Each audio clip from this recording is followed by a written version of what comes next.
Hey, all, welcome to Challenge Accepted. I am Frank and I'm joined by Thomas. Aloha, everybody. Today we are talking Superman, the animated series, specifically World's Finest, a three-parter that was actually pitched as a movie at first. What'd you think of Oh, this? really? Yes. Coming out with the fun facts right out the gate? Yeah. Damn. Oh, God, man. I love this so much. It's so nostalgic. Mhm. It brings me right back to childhood. And, seeing Superman and Batman work together in this way, amazing. They crushed it with this show. One of the things I immediately was struck by was like, this stuff is timeless. It still holds up like so well. Other things from the Oh, 90s yeah. don't hold up like this does. True. This holds up really well. I don't know if we've watched Batman. I mean, Gargoyles did, but yeah, not everything has aged so well. Right. This seems to be timeless, like you said. It just feels like an Elseworld thing, which is perfect for what James Gunn has planned. Like it Yeah. feels like just a different universe in a specific time, but it could be the past, it could be the future. It just kind of works really, really well. When you dig into the blogs and stuff like that, there is the animated series universe, which includes this, Batman and Robin, Justice League. And I gotta say, that might be one of my favorite DC worlds then, because it just constantly is killing it. And the stories are good and the bad guys are great. Yeah, absolutely. And we'll talk about it too. A new show just dropped. Ooh, I don't know if this is too promoty, but it's already came out, and it's My Adventures with Superman. And that show is really great. And I'm watching that at the same time I was watching this to prepare for it. And it's really fun to see the comparisons. And I feel like there's been a lot of inspiration from Superman, the animated series, where you can see it in this new show. Yeah. So yeah, we'll go into, I think we have at the end of this, we have a little chat about SAG-AFTRA and how we are approaching it here at Challenge Accepted. And yeah, so stay tuned for that. I think it's a very important message for us, but also just for the industry and where we stand. So we can go and break down Superman, the animated series. Let's do it. All right. And timer just dropped. Okay. Hold on. And 3, 2, 1. Okay. So we open up at an antique shop. The Harley Quinn and Joker break in, steal the jade statue. Automatically, I'm thinking kryptonite. Boom, it is. Batman shows up Batman shows up, takes a piece of it, realizes what it is, heads to Metropolis. On Air Force One, it gets hijacked. I didn't know you could have newscasters on there, but there's Lois Lane. Superman saves the day. Lex is taken hostage by Harley Quinn. The Joker pops up, strikes a deal, and says, "Hey, I'll kill Superman. You give me $1 billion." Bruce Wayne then comes to Metropolis because he knows the Joker is there. Bruce sparks up a relationship with Lois, and they kind of start going out on dates. I don't know how serious it is, but it turns out it's very serious later on. And then from there, Superman and Batman meet on a roof, and Lois goes back to Bruce. Part 2, Bruce shows up at the Daily Planet to take Lois out. The Joker invades the date, shoots Bruce off the edge, and she doesn't know if he's alive, but the Joker then takes Lois into a blimp. They fly off. Alfred then is there, pulls out a jet from a jet. Batman then gets rid of the kryptonite because Lois is captured. He breaks in. Superman flies in there. He helps save them, and Superman then flies them out. And let's see. Lois something. Can't even read my own handwriting. She's getting serious with Bruce. And then Batman jet packs to the bay, and one of his robots that he's working with, Lex Luthor, shows up. Part 3. We pick back up. Batman is fighting the robot. At this point, where's Superman in this whole deal? He asks Lois, "How do I contact Superman? He's never around." And Lois and him fall in love. Sorry, how much time do I have? I don't know. You're the one with the timer, remember? Oh, shoot. Well, I can't do both. Let's see. Oh, and time's up.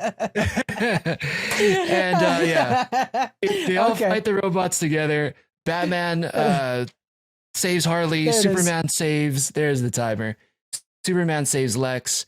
Lois calls it off. And then Bruce says goodbye to Clark. Going forward, let's both do timers, I guess, just to play it safe. Oh, yeah. Sorry, I thought you were going to flip yours and I was going to time it. Yeah, no, I didn't know what to time ourselves. Yeah. But, okay. That's all right. Yeah, it was so well. Yeah, that was messy. But dude, great show. I mean, I'm so happy we did the 3-parter. It's not really that long when you look at it because it really comes out to an hour. They're 20-minute episodes. Mhm. But yeah, so good, man. It just like the character growth. And we talked about this offline. While the villains are coming together in the beginning, the superheroes start apart, and then they both swap by the end of it, right? Yeah. What did you think? I've always said, and everybody who listens to Geek Freaks is so tired of hearing me saying this, I think World's Finest, this 3-parter, if they were to just throw a AAA budget behind this thing, keep the story exactly as it is, you have a hit movie. Yeah. This works perfectly. Absolutely. So true. I love this version of Joker. He reminds me so much of a little bit of the Jack Nicholson. I mean, it's Mark Hamill, and it's Mark Hamill doing his best. And we're going to go over all their voices later on. But it reminds me of Cesar Romero from the old Batman series, where he's a little bit more clownish and like the blimp of it all. Like, it's just so... It's... Nowadays, Jokers are less doing it, and I get that Heath Ledger really changed the game, and he did it.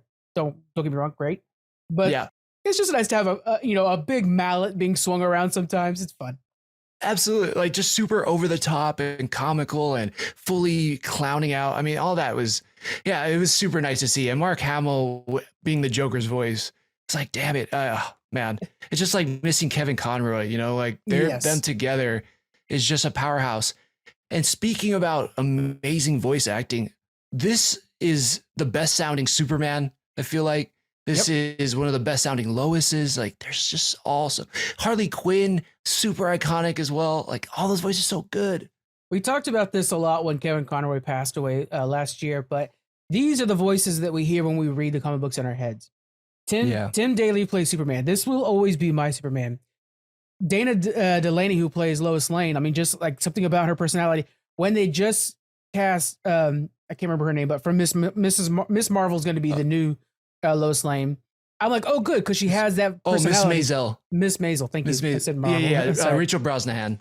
Thank you. When they cast her, I was like, oh, good, she's going to sound like Lois Lane, and I'm thinking this Lois Lane. Right. Kevin Conroy, of course, is Batman. Mark Hamill returns as Joker. Clancy Brown returns as Lex Luthor. And then we have Arlene Sorkin to play Harley Quinn. And the list goes on. These are all legendary actors that have been here for a long time. And the voices that Mr. J, I'll throw in that voice right now. So you guys, that's Harley Quinn up until finally Suicide Squad kind of changed our look of her. But she was invented here. That's great. And absolutely. I want to give a quick shout out to Squeaks on the Mark Hamill of it. I forgot about this. He sent me a text this week, literally. He says, you know what? I'm really tired of Mark Hamill doing voice acting. Because every time I'm watching He-Man, I keep thinking of Joker and stuff like that. Like Mark Hamill's got like such an iconic voice at this point. He kind of all bleeds together. Like, son of a bitch, she's in this too. It's always good but bad. Yeah, it's true. I mean, we're not going to see him as the Joker anymore, right? I mean, he said because his Batman's gone, his Joker is gone, right? And that's too bad. But again, such a whimsical, crazy, like the way he delivers every line, it's just so great. And it feels diabolical. He just sounds like a maniac. And I love that. It's just so great. Plus, we get to see some of the most, goofy, comical attacks, I guess, from him, or his weapons, from the lapel flower shooting acid to the laughing gas for all the villains. Like all of that's so good. I missed it. When I was a kid, I used to think if you got the laughing gas put on you and you were just laughing hysterically and you couldn't control it, like that's what insanity looked like to me as a little kid. Which is what he's really doing. We see that they go to the madhouse when he attacks somebody with it. They go to the madhouse. Right. The Harley Quinn brings out a gun to hold Lex Luthor hostage later on. It's a gigantic cork gun. It has a gigantic cork in it. It's not an actual gun or anything like that, but she's holding him hostage, and it's like, I bet she could actually like take somebody down with that thing. It just looks so goofy, and it's like, I think we kind of lost this version of Joker, but man, it's so good. Even because I think the latest Harley Quinn series has a very good Joker in it as well. It's definitely not whimsical like this one is. Right. We'll see what the Batman does. I'm very curious with Robert Pattinson's The Batman. Yeah. Maybe we'll go back to it, or maybe Brave and the Bold will be that. I don't know, but you're so right. I think Brave and the Bold has got a better chance at it. I think that one could be this Joker. True. Absolutely. So we also get to see Air Force One. I didn't know that journalists can fly on Air Force One. Is that There's a whole section for them on it. Yeah. Is there really? Wow. Yeah, and then Air Force Two, which always flies with Air Force One, will have more journalists on it. But yeah, there's always journalists. Oh, wow. That was cool. Didn't know. Man, I learned something from Superman the Animated Series. Yeah. That was super great. I love when Bruce Wayne leaves Gotham and it has to be Bruce Wayne for a little bit. And the excuse, right? Like, oh, I'm going to meet my business partner, Lex Luthor. And now we have an automatic tie-in between Bruce and Lex. That's just like such a good writing technique. I feel like that was thrown in there. What I really like about this Bruce Wayne is the fact that he's using his money to, I suspect, stay close to Lex Luthor. Like they're creating these drones, which is definitely something that Wayne could do on his own. We know that Batman could do this on his own, but he's almost like, yeah, this would be a joint venture, so I have a reason to keep an eye on Lex Luthor, which is somebody very powerful. I would assume, like in our world, he would do the same. Like, yeah, I've got a little piece of meta so that I can go to their stock meetings and keep an eye on Zuck, or yeah, I got some SpaceX so I can go keep an eye on Elon. Like that's kind of the thing he would do, just in case. In case. Yeah, absolutely. It's that Batman contingency plan, and I completely agree with you. Yep. Mm-hmm. But the Lex Luthor of it all and him getting to interact with Joker, I always love that as well because Lex always plays this like pragmatic, well thought out villain, and then you get the craziest nice word. Right? Yeah. But then we get this like crazy over the top wild Joker, and the intermingling between them is great. I really love that as well, and how they finally come to a deal. And it's interesting because the Joker says, I don't care about material goods, doesn't care about the billions. Do you think it's a plot by the Joker to also get close to Lex so he can see what other billionaire things he's creating? Toys, yeah, because I think he sees everything as toys. And like even with the plane we see at the end, the flying wing, that's his new baby. That's his new toy. Yeah. I like the fact that like Lex Luthor, to me, Lex Luthor and Joker are the extremes of Superman and Batman. Like Superman is this upright, character, and then Lex is like the even more version of that. And of course, you got Batman, who's the cape cowl in the night and kind of a little bit of freak to people, extreme of that Joker. And so when they get in the same limousine together, the way they play off each other is so funny. Where Lex is like, "You're a freaking madman," and like Harley Quinn's driving the limo. It's just so fun to see them interact with each other. I wonder how that would look in live action if they could pull that off. Like that would be tough. Oh man, I just hope. You're so right. And if they could just take this story and adapt it to live action, like, oh my God. I hope it would be, $1 billion movie. I don't know. It's hard to tell this year with Hollywood, but man, I think it's ripe for a movie. Yes. Like truly a Joker and a Lex meeting is almost as iconic in some ways as a Superman and a Batman meeting. Yeah. Let's talk about that because we see the two meet together and it's while they're both investigating kind of side by side. Finally, we see at one point Batman is questioning a guy and is pushing him to the extremes, which is kind of Batman's MO. He knows when to pull back, but he's going to get there. Superman jumps in and he's like, no, he doesn't have what you need. And almost like this isn't the right thing to do, no matter what information you get out of him. And I love the look on Superman's face when Batman throws him over his shoulder. And it's just like, what? Why he's getting tossed? We find out later on it's because he keeps a piece of kryptonite with him, but it's just so fun. Right. Yeah, man. It's so good. It makes Batman feel just as powerful in some ways as Superman, right? Like, obviously, we know he doesn't have super strength. We know he's just a human, but he always has an edge. And that's what I love that this episode does really well, is that Superman does rely on Batman at some point to save him. Right? Like Superman breaks in, he's going to save Lois. He's wearing the suit. He's like, I thought of everything. You can't get me that kryptonite. And boom, the Joker sprays the acid, melts the suit, and then tosses the dragon of kryptonite at him. And he's stuck. And Bruce Wayne or Batman has to come in and save him. It's so good. Like, I love that. It makes Batman feel awesome. Joker beat Superman. Like he just beat Superman. And if it wasn't for Batman, Superman would have been dead. Superman comes in with a contingency like, I'm going to surprise Joker. Joker's like, he knew that was going to happen. And he's like, oh, wait, I forgot about my flower, like jokingly. So he had outsmarted Superman and beat him. Like, that's so, Lex Luthor couldn't do that. That, like, Brainiac couldn't do that. It's so cool that Joker did. And then Batman comes and saves the day. And it's not like Batman isn't saved by Superman. They end up closing the room off and gassing it out. And then Batman gets rid of the kryptonite. Then that way Superman can save Lois Lane and Batman. Like the way they work together in this compared to like maybe the movie version of this is so much more organic. Like it makes more sense here. It totally does, right? I mean, I think that it was an interesting take in there's a lot I love about the Snyder Justice League and the Snyder, like Batman v Superman. Like, there's a lot I love about those movies. But it would be interesting if the original meeting between them in live action wasn't a contentious one. It would have been interesting to have them automatically realize that there's a common enemy. We have to team up, and then we go from there. It would have been cool. Like, and it shows. I mean, I guess this cartoon shows that can work. Yeah. Maybe let's try that in live action going forward. I liked the reveal too, where like immediately Superman looks through the cowl and Batman says, "You peeked," which is cool. And then Batman knows who Clark Kent is because, like, of course, I'm an investigator. I know how to do things better than you. So it's just like they both use their strengths to know the identity of the other one. And the reason that they haven't like gone after each other is because they're not in each other's way yet. But also Batman to Metropolis, that's a problem. Now we have to talk. Exactly. Now I can't avoid you. Like, your guy's here. I don't know how to find him, which I think was amazing.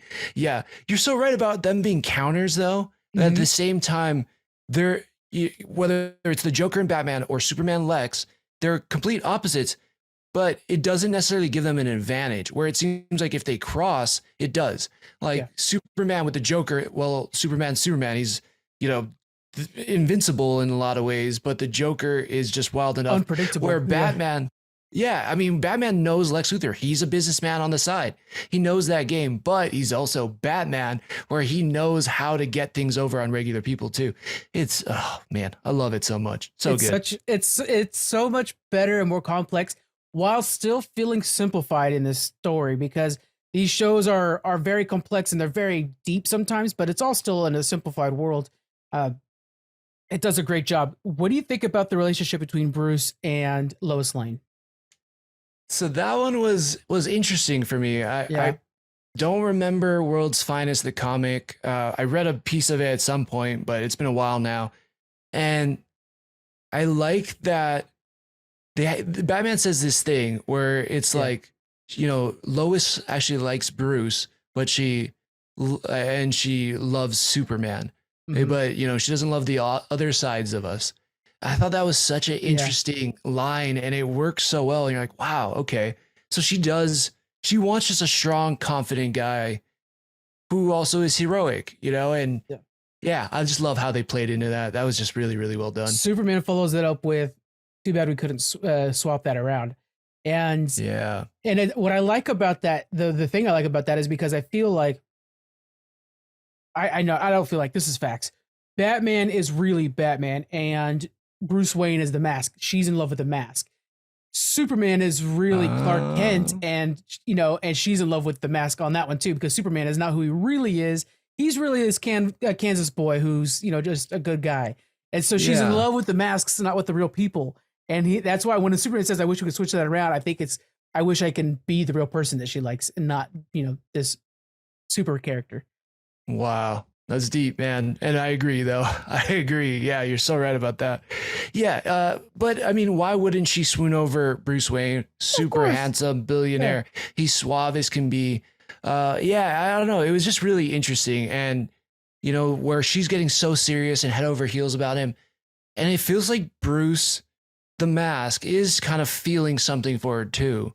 So, yeah, it's interesting. I wonder if there's a world out there, and I can't think of any precedent where Bruce does marry Lois or they're together for a while. I'm sure it's happened in the comics.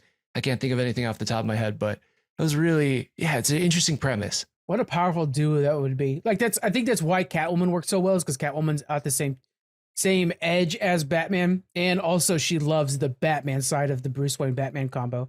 Right. But Lois Lane is kind of like that. She meets him at where he's at as Bruce Wayne. So it's kind of cool. It would be really neat to see how that would work out.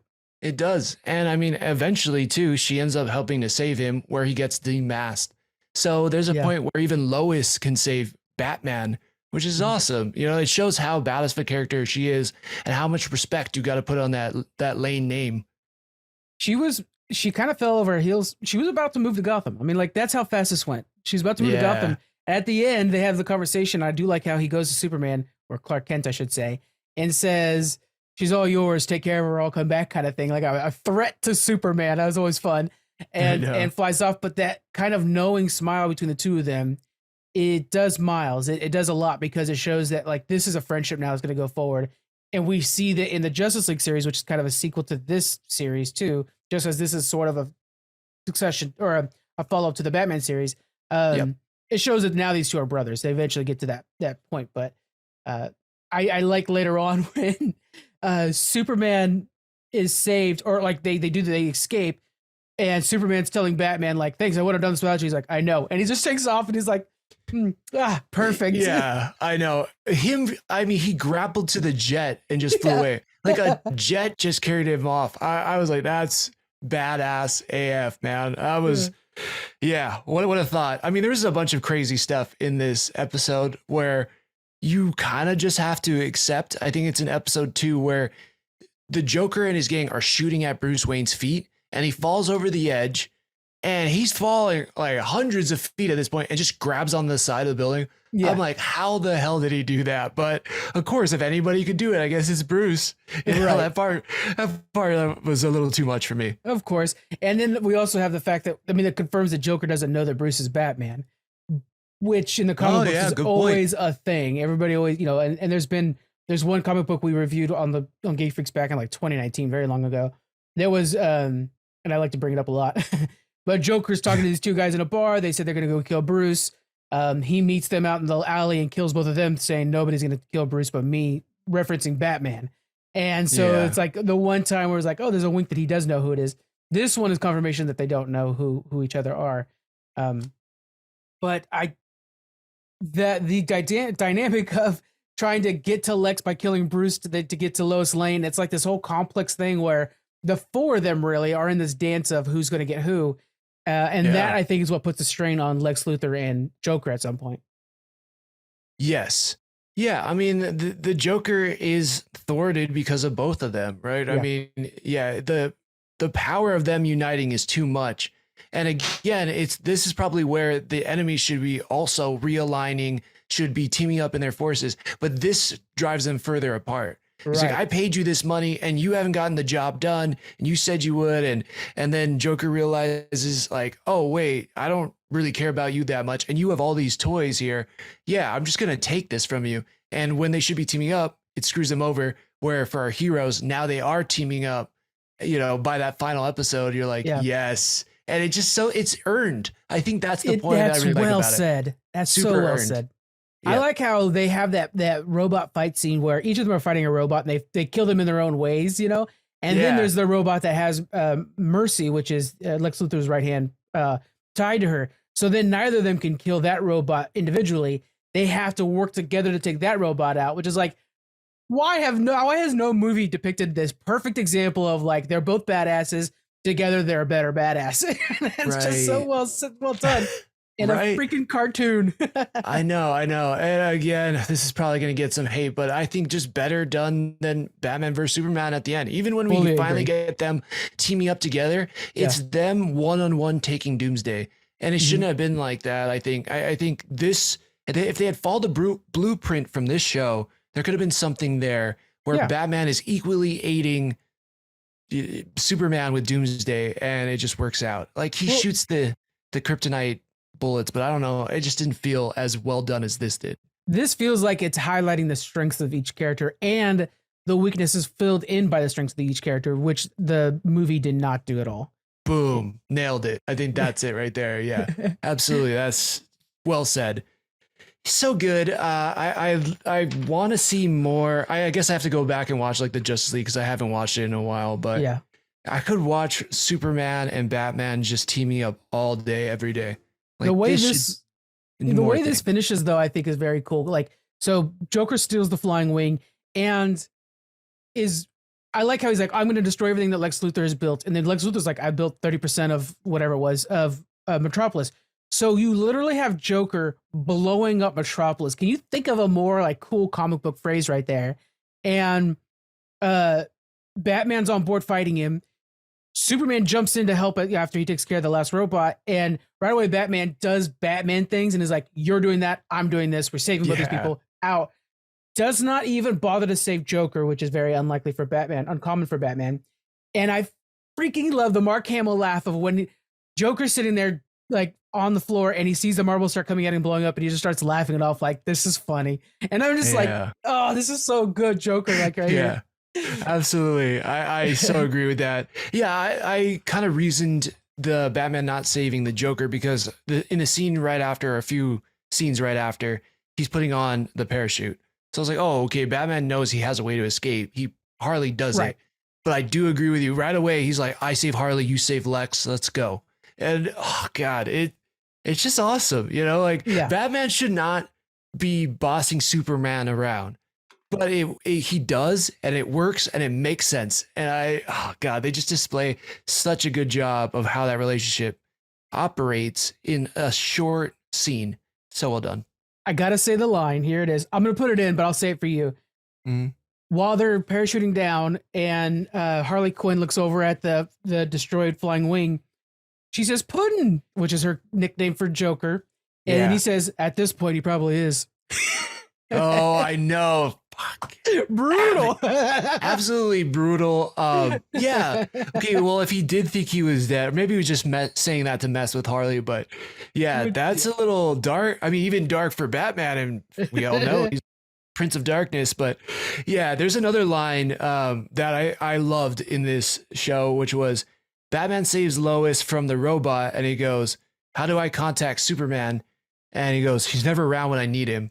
And I just think that's so funny because people will say that about Batman too, Yeah. or constantly about Superman, you know, and Batman feels the same way. It's so good. It's so good. Um, I just can't say good enough things about this. I want to mention the art style in the world. I did a sloop. Actually, it was the very first sloop I ever did. Was about Batman: Mask of the Phantasm, which is it's Batman's Oh, movie. Well done. Right. And I Bravo on the watched a first whole episode. documentary about that. And Bruce Timm, which is the creator of this entire world, talks about the straight line, curved line artwork that he does. So you use as little lines as possible to depict things. And you see it all the time in these with the way Batman stands, the way Superman stands too. It's like straight back, curved front. And Mm. then also the city. Can you like pinpoint what timeline the city's in? Because it feels like it's Art Deco-y 30s, but they're using tech that we don't even have yet. It's kind of this cool world. It is. I think you perfectly said it, right? I mean, yeah, it's like this old world meets new. Mhm. And yeah, it's very hard to tell what time period it's supposed to exist in, but that's what makes it another element of what makes it timeless. Yeah. Besides, Batman is still ultimate. There's still gadgets. There's still things that we're just seeing now with him with the bat jetpack. How about the jet in a jet? Yeah. Do you remember that? Like, I was like, what? That's so dope. I mean, the front end of the fuselage opens up, and then Batman has his jet that shoots out, and then the wings unfold. Yeah. I was like, that is so sick. That's so Bruce Wayne. Oh God, that was awesome. My favorite of his gadgets in this one was when he's like, oh, okay, I'm going to be jumping on that thing, claw mode. And he just goes claw mode on it. Right. Yeah. I mean, yeah, it was kind of funny. It was a little ridiculous, but I'm like, why not? And exactly. Why not? Yeah, Sure. it looks badass when Miguel O'Hara does it. Yeah. Like Spider-Man 2099. I mean, why wouldn't he have something? I mean, it works for Gargoyles. It works for Wolverine. I mean, Batman Beyond does it all the time. And then you're like, oh, that's where he probably got the tech from, is because, Bruce is it's this Bruce that's his mentor. Exactly. So sick. So good. One of the things that is there's a lot from this 3-parter has stuck with me throughout my entire life, because I remember when this thing was advertised, when I remember watching this as a kid on TV, like, Mom, I have to make sure to sit down and watch this, because it was advertised as this like movie it was my Avengers at the time. And one of the things that stuck with me was the part where Joker is trying to show Superman where to go. And so he makes the screen so bright that Superman can see it, but nobody else can. And I've always thought about that. Like, what part of Superman is doing that? Is it the fact that he can't feel pain like a human can? So he's going through the pain of seeing a bright screen, or is it because of his better vision? Like, it's like there's no one power that's saying that he can do that, but yet I know Superman could do that. Right. That's a good point. I didn't even think about that at all, but yeah, I would assume it's his ability to handle pain beyond it, and maybe he can see through certain rays. I mean, he can see through certain solid objects. Why can he not see through rays, which, if you watch Oppenheimer, not a promotion, pay your actors, but there is a certain thing Nope, too spoilery. Okay, I want to good. stay Don't away spoil from that it. for me. Yeah. I want to stay away from that. But yeah, long story short, it seems like he would have the ability to do that. And whether it is through pain management or just through pure will. I mean, Superman is a being of pure will, and which is funny because we have Green Lantern, but he's not in this show. Right. But it just shows like if he wants to do something, he can do it. And I think this comes across so well. I mean, one of the most well done, I think, Superman ever that we've seen on screen. Oh yeah, Tim Daly is my Superman for a long time. As much as I love Henry Cavill and everything like that, this is definitely the Superman I know the most. I also one of the other cool little bits about this world that's already established that we could just jump into, and I think the movie should do, is the fact that like Batman, the whole Batman and Superman approaching a door, that's always stuck with me as well, and how he throws out the like all Lex buildings are coated with lead, like that's just a thing now, and it's that's such a cool little one-liner fact that establishes the history of these two characters going to toe for a decade, and it was just one line, and it's all you needed to understand that like Lex is now going to make sure that nothing is, like everything is Superman proof. That's such a cool thing. It is. Yeah, it is. You're so right. Again, perfectly displays their character on how they approach a door. It's such a simple thing, but it makes a ton of sense. Like Batman has to outthink it. Superman can use his strength. Right. And yeah, that line, you're so right on the lead. It's just like, wow, these enemies perfectly know each other. And of course, that's why they almost have to swap in a way to make it work, to beat the other side. Unpredictability that ends up becoming the valuable thing. And then that door, by the way, comes back. It's not like it's not wasted. The door is how Superman beats the robot with kryptonite tied to it. Is because the door gets in between him, and then he says, "Tell Lex thank you for the door," or "Thank you for the letter," or whatever, and knocks them. It's so freaking well written for a cartoon from the 90s. You know what I'm saying? Absolutely. Yeah, absolutely. There was one part that made me laugh the hardest, though. What's that? And it's when Batman breaks into the club, and there is I guess like a go-go dancer or a girl in a cage. Yeah. And he like throws the cage at a bunch of the enemies and with the girl still inside. That part was like, wait, what? That part got me so hard where I was like, man, Batman is an absolute savage. He'll just like sacrifice an innocent lady, He punches Mercy, no questions asked. Like this Batman doesn't like women play fair. He doesn't care. Yeah. Equal opportunist. Yeah. It doesn't matter who you are. If you're on the wrong side of Batman, you're getting busted up. I mentioned this beforehand, actually, now that we mentioned Mercy. Shout out to the progressiveness of the show. Both of the muscles for these villains are women. That's pretty cool. Yeah, absolutely. Mercy for Lex and Harley for Joker. Absolutely. Yeah, very, very progressive. And yeah, it's just cool. Like it works. And of course, Harley's iconic. I don't really remember. I always know Lex has an assistant, but yeah, it's cool to see that Lex would trust this badass lady to protect him, to guard him, to be his right-hand person. I think it's awesome. It's, terrible, but the only example that comes to my head is like the Dora Milaje for Black Panther. I mean, it's sick. It's a really cool concept, and it probably was really, really progressive for that time period. I'm sure. And it leads to one of my favorite scenes is where the two are negotiating, and then you just have Harley Quinn and Mercy beat the shit out of each other in the background. It was just like they're just matched on how good they are, and it's just cool. Yeah, oh yeah, definitely. Anything else you got for this show before we head out? I mean, like this show is super good. I already know I'm going to be rewatching everything again after just watching this 3. Definitely. Yeah, it just the way they end up. You've already talked about the way Bruce looks at Clark, or what he says to Clark when he's leaving, but also like the way him and Lois separate at the end is also like really cool, really well done. It's not like the door's closed, but it's closed for now. Yeah. And she knows his power, and Bruce doesn't feel like I need to do anything to her so that she doesn't spread my secret identity. Right. It's like he just trusts her. They're on this level. And as we all know, Batman doesn't trust anybody. So I'm sure there's a contingency plan, but the way it ends is it's very smooth. Like I like that. Yeah. Yeah. Speaking of smooth, just real quick shout out to Alfred, played by Bob Hostigs. No, I'm sorry, that was Gordon. Alfred is Ephraim Zimbalist Jr. And I do like the part where, we got Bruce that's working out, and then there's the blimp that flies by, and he's like, "Would you like a change of clothes, sir?" And he brings the bat suit to him, and it's just like, that's cool. I like this Alfred too. Yeah. All so top notch, well done. And you're right. I think this probably is my Superman And Batman. When I was growing up, I mean, this was it. I'd seen the Michael Keaton movies, but I Of course, watched sure. this Batman animated series and the Justice League series way more than I had watched, Michael Keaton's 2 movies. Same. So, yeah. Oh, God. Love it. Fun facts. Fun fact time. Here we go. All right, so I've got some for this particular episode and for the series as a whole. Okay. This marks the first time the venom was used to kill somebody, and this is the first time it was shown to kill somebody. The laughing venom. Oh, interesting. Okay. Yeah. It was so dark. Again, that gave me nightmares as a kid. I was like, I don't want laughing gas. It's going to make me go insane. I know it looks bad. They do a really good job with it in the Michael Keaton series movies as well. Yeah. The title of the episode is taken from a long-running DC comic book series called The World's Finest Comics. It was originally an anthology series with Superman and Batman in separate stories, but when the series page count was reduced over its run, the characters were brought together as a regular team up and feature story, which now, when you think of World's Finest, it's always Batman and Superman stories. Right. Yes. So cool.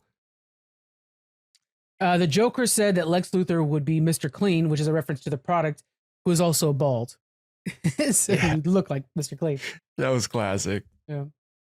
So this is one of the few storylines from the Superman animated series that actually pull dialogue from the comic books. They use some post-crisis comic books to actually pull dialogue out of. So that's sweet. Yeah, maybe that's why some of the lines hit so hard. Yeah. They're literally just playing. Yeah, God, do this more. Always pull from the source material. Exactly. Come on, Marvel and DC. All right, a couple from the actual show as a whole. The real-life married couple, Mike Farrell and Shelby Fabares, were the voice of Jonathan and Martha Kent. Oh, nice. Where did the Jonathan and Martha Kent fall? Was that in the first episode, second, or third? They're not. This is for the series as a whole. So they're the series as a whole. Gotcha. Yeah. Okay, got it. These ones, yeah, I'm moving over to that. Like Joker's henchwoman Harley Quinn, Lex Luthor's henchwoman Mercy Graves is a character originally created by the show. Like Quinn, she was eventually added as a regular cast member in the comic books. The comics version of Mercy, it has a blonde hair and does not wear the chauffeur's uniform, but she is now in the comics because of the show. Oh, okay, right on. Another well done. I mean, see, like, it's interesting now. This was probably where it starts, but we can see how the MCU affects the comics. Well, we could also see how the Batman, the animated series, Superman, the animated series also affected the comics. Really cool. I love it. Like, there's like this back and forth, so it's all in sync. That's awesome. Yeah. All right. Moving on to this one here, we have this will be the last one. Originally producer Bruce Timm. With Bruce Timm, guys, look him up. He's so amazing, and he's working on a new series, by the way, that's coming out eventually. We'll go with that. Okay. Can't advertise anything. Yeah, it's challenging. It's challenging times. Yeah. Producer Bruce Timm was going to style this series after the old 1941 Superman and the Mad Scientist, which I have seen. But Tim decided to use a futuristic look to the series that the producers called Ocean Liner Deco. So the way those buildings all look is like an ocean liners look, which makes kind of sense to that 30s futuristic almost. The reason why they didn't make it the Fleischer-esque look, which is the old 41 Superman, the old Fleischer, they said they're just doing a third-rate knockoff of Fleischer. They didn't want to do that. They wanted to create something new. Alex Toth thought the series should look like Fleischer's version and disagreed with the decision of the art. Because of this, Toth never spoke with Tim again. So because Tim was like, I want it to look like this, and the guy that was the original Superman creator was like, no, it should look like that, they never spoke again. But now Tim's iconic look is like remembered forever, and it's its own universe because of that look. Yeah. Well, I mean, thank God he stuck to his guns, but dang, just over like an animation style, that's wild. Yeah. Yeah, that's crazy. But that's Hollywood, baby. It's Hollywood, yeah. But I love how iconic Tim style's become now and has actually stood the test of time. When before it was like, oh, you should do it like, like regular buildings. But now it's like, I can never imagine them just drawing regular buildings in this world. It's got to be this cool ocean liner deco, which is such a cool term I didn't know about before. Sick term. Yeah. I mean, when you say it, you're like, oh yeah, that is the description. That's perfect. Yeah. But yeah, imagine he didn't stick to his guns and when we got that other thing, there's no way this show would still work today. Yeah. Or be remembered as much today. True. Yeah, absolutely. Man, so good. Because if you think of like the Love it. Batmobile too from these shows, like you couldn't tell me what year that Batmobile is. It kind of looks like a 30s car, like a 50s car with the big fenders on it. But yeah, it's just something that's just out of time. It is. Yeah, it's perfect. You like Michael Keaton's Batmobile. Like when I think about the Batmobile, and we've seen the Tumbler now, we've seen Robert Pattinson's Batmobile, even the what was it, Adam West one. Yeah, Like the Batmobile I think about the most is the Michael Keaton one, which is very definitely. similar to the Batman the Animated Series one, right? Like that. Aren't they the Well, closest related? no, because the Michael Keaton one's inspired by a fighter jet. Like that's why it looks like a fighter jet. But Sure it with does, baby. yeah, it does. But the animated series one is almost like a limousine. Like it's a boxed car. So Right. it's kind of its own separate thing. Like you feel like it's got nuclear power inside. Yeah. Um, But what would you and compare it to out of all the other live yeah, action cars? I That that's the thing is I don't think you could. I'm could. having a Oh, hard okay. time. Okay. I gotta look it up. I I actually kind of would compare it forgot. to X-Men's technology. As weird as that is, it Interesting. it Okay. feels like the Quinjet from the animated series or the Yeah. whatever jet. Yeah. The Blackbird. Yeah. Absolutely. That's a sick show too. We gotta throw that on the Oh, that's challenging definitely sector list coming as up. well. Yeah. Yeah. All right. What do you want? Do you want to do reviews for this? Let's do some reviews. Okay. And then we talk SAG. Is that the plan? Let's do that. Yeah, let's button up this episode completely, then let's go into SAG. All right, let's knock out some reviews. Okay. So for this, for me, I would start out by saying a timeless show that perfectly, man, I always say perfectly. If people are going to be I like, say all of his incredible all the reviews are time. the You're same. good. Yeah. Yeah. But, it does an insane job of encapsulating 90s nostalgia. This Batman and Superman have the most iconic voices that have carried with me through my entire fandom. The whole scene seems timeless. There's awesome action, and the dialogue is top notch. The animation is beautiful, and it definitely feels distinct compared to anything else we have out there in the world. Fully a show that I would show kids today, and I think will be able to show kids for the next 50 years. Fully agree. Well said. Superman the animated series and World's Finest specifically have set the bar for DC in a way that DC doesn't recognize. Before this, DC was aimless. They Wow. would make what shows they could make. After this, everything has to be at a certain level, and DC has rarely met that level. Superman the animated series is the Superman we are still trying to recapture today. Damn. like Man, mic drop on that one. That was if you try that to was think of spicy, when we but talk I about can't Christopher argue Reeve, that. yeah, we always Yeah. talk about like it's this Superman. It's much like the Christopher Reeves ones too, true, but this is who we're trying to reach every time, and it's like we just don't hit it a lot of times. We're definitely trying to reach this Batman, and Mhm. that is very hard to do. It is. Yeah. Because there's so many aspects about this Batman, just like there's so many aspects about this Superman.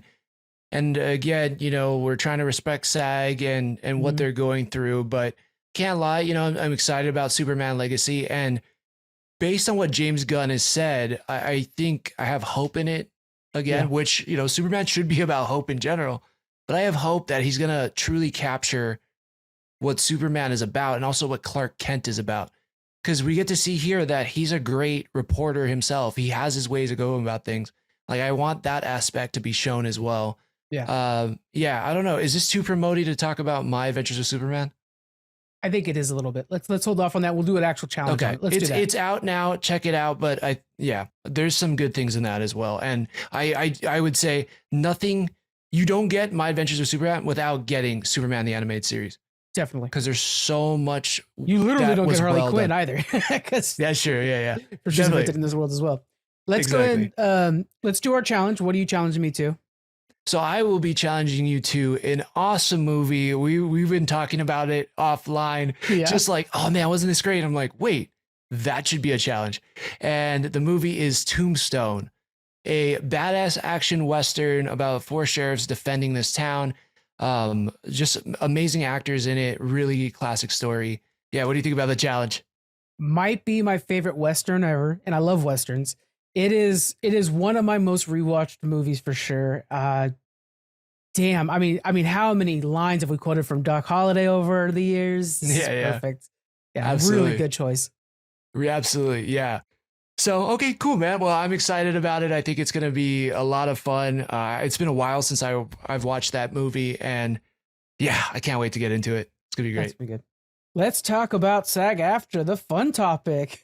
Yeah, yeah. So beyond watching Oppenheimer, this thing has really been racking my brain. Mhm. We are very fortunate in doing what we do to be able to talk to voice actors and actors in Hollywood, and us writers as well. Mhm. But now SAG-AFTRA is on strike. There has been some rules set in place for what content creators can do, and ultimately beyond the rules, I think what we care about the most, and I'm not going to speak for you, but I will say, I guess what I care about the most is that we respect the actors, we respect this time and what they're going through and the rules of SAG-AFTRA. Because I got to say, I forgot what the statistics is. I know you know the number.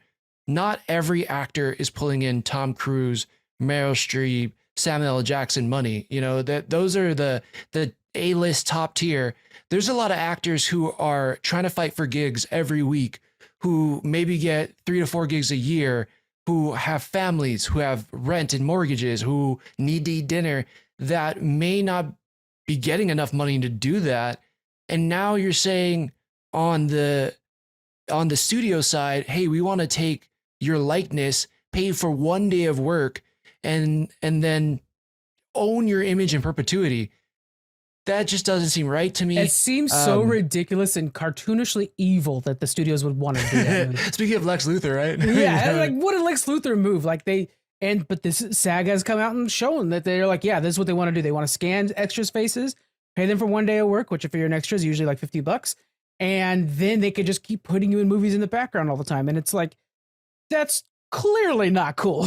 So Totally. I mean, they got denied a lunch break. Yep. Like a lunch break, like any job, I believe if you work over 6 to 8 hours, like you should get a lunch break, at least 30 minutes. Yeah. Like how do you deny that? That just seems crazy to me. So with that being said, I don't know. Do you have anything else you want to add in there? We went over the numbers and stuff like that during our Secret Invasion episode. We wanted to reiterate it just so that you guys, because we know not everybody listens to both. We will do our best to not promote any new work. We're going to be focusing, Challenge Accepted is going to be focusing on previously published things. And we're going to acknowledge any developments in the SAG, AFTRA, and WGA strikes. And we'll let you know towards the end of the episode, like we're doing with this. And I think we're going to also kind of expand beyond movies and TV shows, especially for this period. So look forward to that as well. We're going to do our best. Yeah. And for the latest updates, of course, you should be following Geek Freaks Network on all social media. Frank and the Geek Freaks Network is doing a fantastic job of keeping everybody updated on what the rules are, because they seem to be changing quite frequently. And I just really hope it's for the best. Yeah.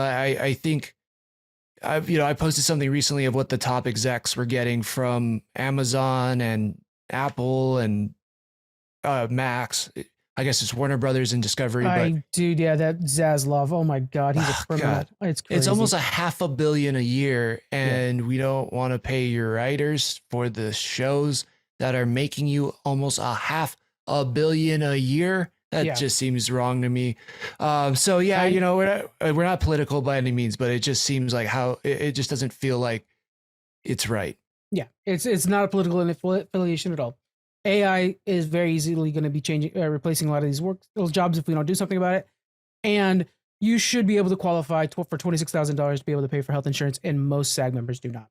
Simple as that. Yeah, I know. Imagine, any job, a full-time job where you're expected to live off of and only getting paid $26,000 a year. I know it's not only, I know because around the world it depends. I understand all that stuff, but it seems like for actors in Hollywood who are making multi-million-dollar movies and shows, that they could afford to be paid enough to get health insurance, right? So anyways, I could beat that horse to death, but right. Yeah, it's pretty wild. Again, listen to the Secret Invasion one too. We go into the numbers a little bit more and stuff like that. But all right, guys, we're going to try our best, and we hope that you're patient with us and enjoy what we can do and what we will be doing, and we'll see where we go. We're gonna keep making challenge accepted though. You bet your ass on that. I guarantee it. That's right. We're not quitting. No. All right, guys. We will see you next week with Tombstone. I can't wait to get digging into Tombstone. That's such a good movie. Oh yeah. All right, guys. See you then. All right. Aloha.